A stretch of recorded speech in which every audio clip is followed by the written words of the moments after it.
स्वागत है दोस्तों आपका हमारे channel all CBSE education in Hindi में। दोस्तों जैसा कि मैंने आपको पहले ही बता दिया था कि हमारा जो है क्लास 11 का पॉल साइंस का जो क्लास है वो स्टार्ट हो रहा है, जिसमें मैं आपको आज अध्याय 1 चैप्टर 1 है आपका संविधान क्यों और कैसे, आपकी फर्स्ट बुक है, तो उसका मैं आज पार्ट 1 कराने वाला हूँ।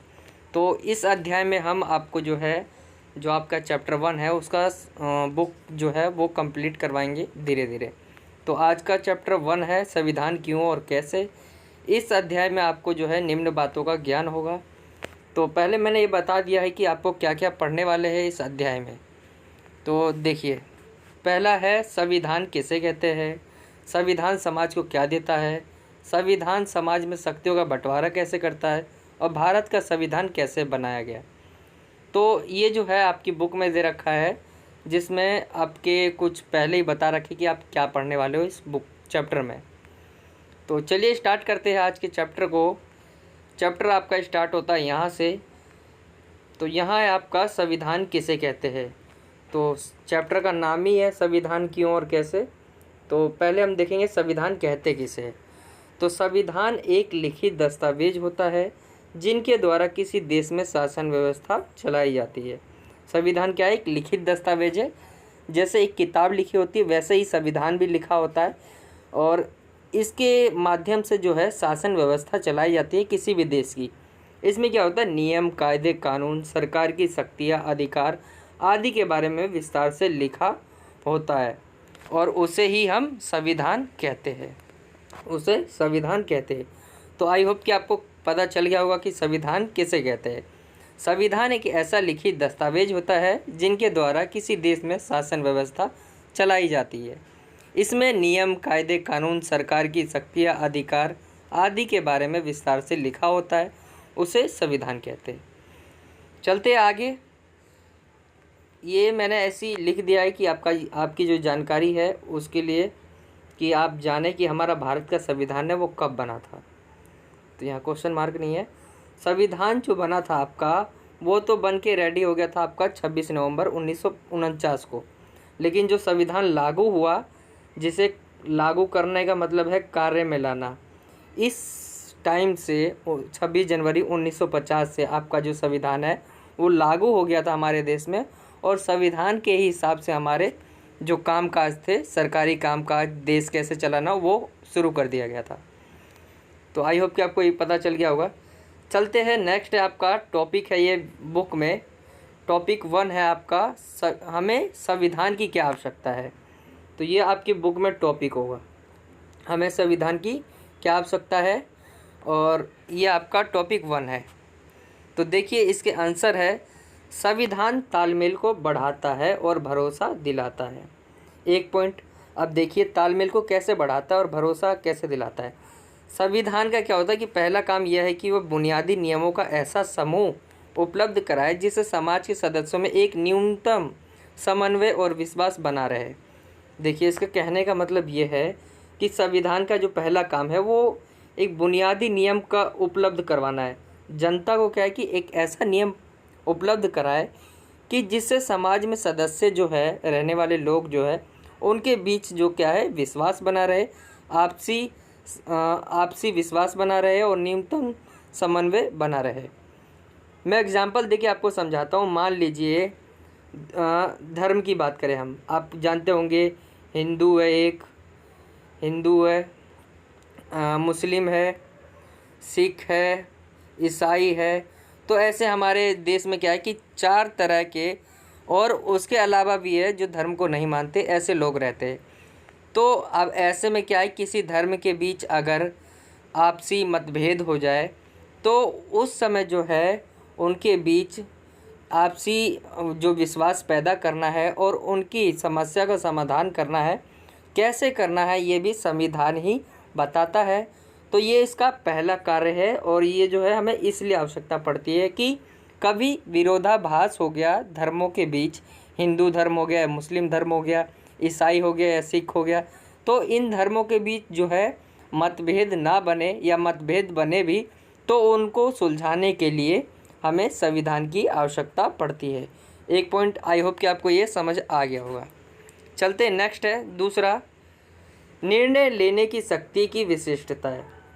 अब देखिए संविधान है, उसमें जो निर्णय लेगा वो कौन लेगा ये भी संविधान ही तय करता है, और निर्माण करेगा तो वो कौन करेगा वो भी संविधान ही तय करता है।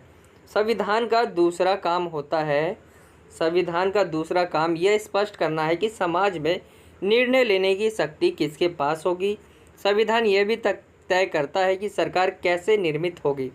देखिए आज हमारे प्रधानमंत्री है मान लीजिए, तो उनको जो है निर्णय लेने की शक्ति है, तो वो खुद नहीं तय करते, वो तय करते हैं उनके संविधान के अंडर में वो काम करते हैं।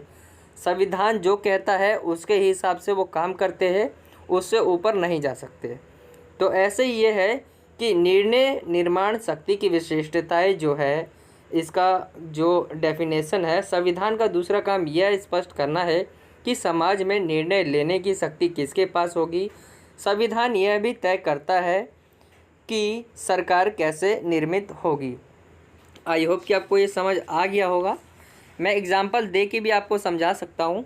देखिए अगर आपको नहीं समझ आया तो मैं दोबारा समझा देता हूँ। मान लीजिए ए है और बी है, दो समूह है, ठीक है। इन्होंने क्या है कि ए ने कहा कि एक ये कानून बनना चाहिए, बी ने कोई दूसरा कानून बोला, ठीक है। तो क्या है कि अब इन दोनों के जो है, इन दोनों का कानून तो एक साथ नहीं बन सकता। मीन्स एक जो है दोनों लड़ रहे हैं आपस में, बातचीत हो रही है, इनकी बहस हो रही है कि ये बनना चाहिए, बी ये कहता है कि ऐसे बनना चाहिए। तो इनके जो बीच है जो सॉल्यूशन होगा या जो कानून निकल के आएगा कि कौन सा बनना चाहिए, कौन सा अच्छा होगा, तो क्या है वो संविधान ही तय करता है। आई होप कि आपको इससे तो समझ आ गया होगा। चलते आगे, सरकार की शक्तियों पर सीमाएं। तो इसका मतलब है संविधान का तीसरा काम है ये, जिसमें सरकार द्वारा अपने नागरिकों पर लागू किए जाने वाले कानूनों पर कुछ सीमाएं लगाए। ये सीमा इस रूप में मौलिक होती है कि सरकार कभी उसका उल्लंघन नहीं कर सकती। अब देखिए इसको मैं डिफ़ाइन करता हूँ। मान लीजिए कोई कानून बना, ठीक है, वो कानून बन गया, आगे चल के वो कानून बन गया है, ठीक है। और ऐसे में क्या होता है कि जनता ने पहले मान लिया, सब ने हाँ भर दी कि कानून अच्छा है, लेकिन क्या होता है आगे चल के उसके जो है हमें प्रभाव दिखने लग जाते हैं कि वो कानून कैसा है। अच्छा होगा तो रखेंगे, नहीं होगा तो फिर सरकार की गलती होगी। तो ऐसे में क्या है कि ऐसा कोई कानून पास हो जाए कि लगे आगे चलकर कि ये कानून जो है ये जो है कानून ये अच्छा नहीं है, देश के लिए जनता के लिए कानून सही नहीं है। तो ऐसे में क्या करते हैं संविधान वो कानून को क्या है कि हटा देती है और सरकार की शक्तियों पर सीमाएं लगा देती है। आई होप कि आपको ये समझ आ गया होगा। चलते हैं नेक्स्ट, समाज की आकांक्षाएं और लक्ष्य।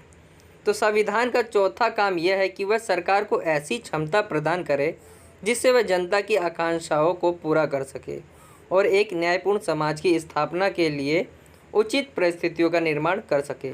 आई होप कि आपको ये तो समझ आ गया होगा कि क्या है संविधान का चौथा काम यह है कि सरकार को वो क्या है कि ऐसे कुछ क्षमता प्रदान करता है जिससे क्या है वो जनता की आकांक्षाएं है, मतलब मैं ये बनना चाहता हूँ, तो हमारी जो आकांक्षाएं है तो उनको पूरा कर सके सरकार।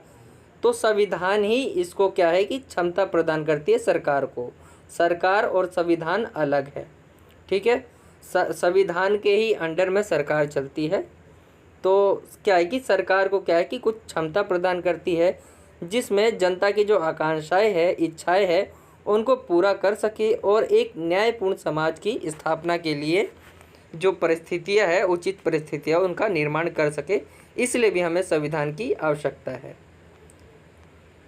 नेक्स्ट है आपका पांचवा, राष्ट्र की बुनियादी पहचान के लिए। देखिए संविधान राष्ट्र की बुनियादी पहचान मतलब है जो राष्ट्र की हमारी पहचान है उसके लिए भी हमें संविधान की आवश्यकता पड़ती है। सबसे महत्वपूर्ण बात यह है कि संविधान किसी भी समाज की बुनियादी पहचान होता है। किसी भी समाज की बुनियादी पहचान जो होता है वो होता है संविधान। आप अगर दूसरे देश का संविधान देखेंगे, अपने देश का संविधान देखेंगे, तो ये हमारे देश का संविधान है ऐसा कहेंगे आप, क्योंकि पहचान है आपकी। इसका अर्थ यह है कि संविधान के माध्यम से किसी समाज की एक सामूहिक इकाई के रूप में पहचान होती है। तो आई होप कि आपको ये आसानी से समझ आ गया होगा, इसमें कोई दिक्कत वाली बात नहीं है।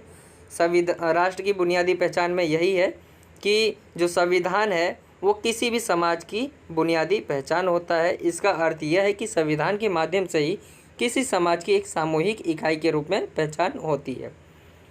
तो ये था आपका ये हमें संविधान की आवश्यकता क्यों पड़ती है, ये क्वेश्चन बन जाता है, या हमें संविधान की क्या आवश्यकता है।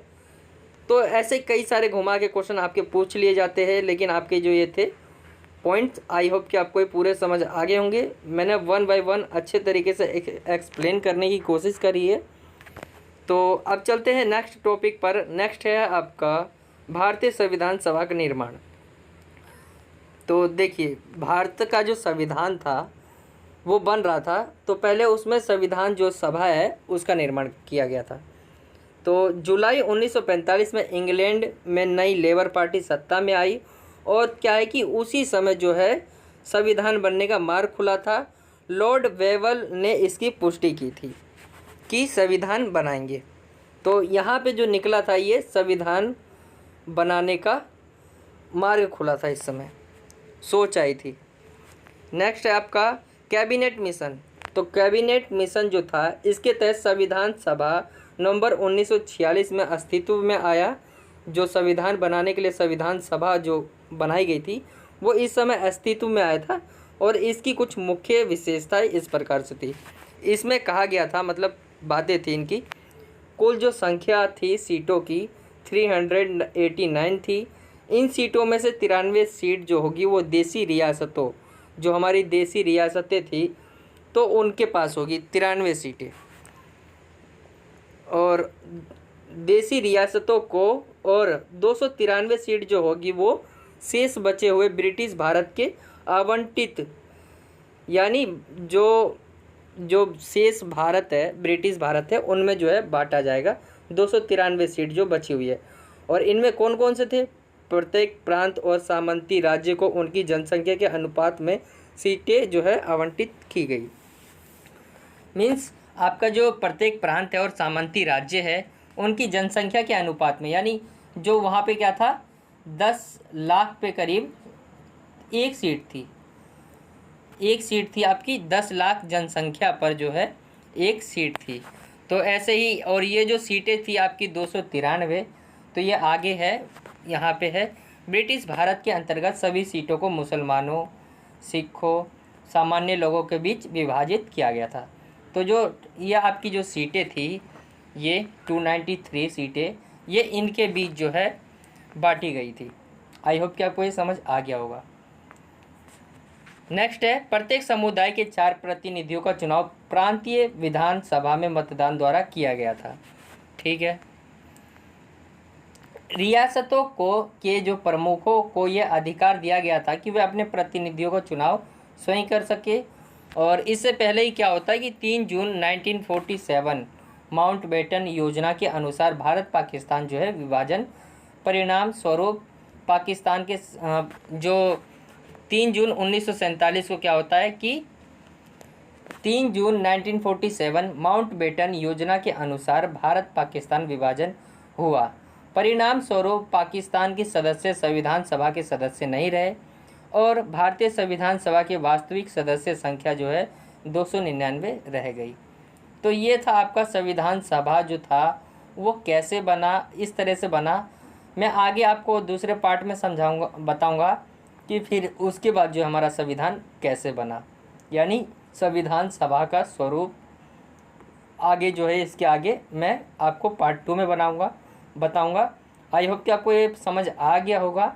इसमें मैंने बस इतना ही बताया है कि जो ब्रिटिश जो कैबिनेट मिशन था उसके अनुसार जो ये योजनाएं थी ये की गई थी कि ऐसे ऐसे होगा, ठीक है। लेकिन क्या होता है कि हमारा जो है भारत और पाकिस्तान का जो विभाजन हो जाता है, तो जो पाकिस्तान से भी चुने गए हमारे जो थे सदस्य, जो संविधान सभा के सदस्य थे, वो अब इसमें नहीं रह पाए थे। तो क्या है कि वो अब जो वास्तविक संख्या सदस्य संख्या थी वो 299 रह गई थी। तो इसलिए क्या है कि वो उस समय के लिए टल गई और आगे जाके जब हमारा विभाजन हुआ तब संविधान बनाया गया। तो वो मैं आगे आपको पार्ट 2 में बताऊंगा कि कैसे बनाया गया। तो आई होप कि आपको ये वीडियो अच्छी लगी होगी। पार्ट 1 आई होप कि आपको ये समझ आ गया होगा। और बच्चे कमेंट करके ज़रूर बताएं कि आपको समझ में आ रहा है कि नहीं आया वीडियो, और ये आपका पार्ट 1 समझ में आया कि नहीं आया। और वीडियो देखने के लिए आपका बहुत बहुत शुक्रिया। और जिन बच्चों ने अभी तक हमारा चैनल सब्सक्राइब नहीं किया वो सब्सक्राइब कर ले, वीडियो को लाइक करें अगर वीडियो आपको अच्छी लगी हो तो। और मिलता हूँ आपसे अगली और एक्साइटिंग वीडियो में। जब तक के लिए जय हिंद, जय भारत, वंदे मातरम।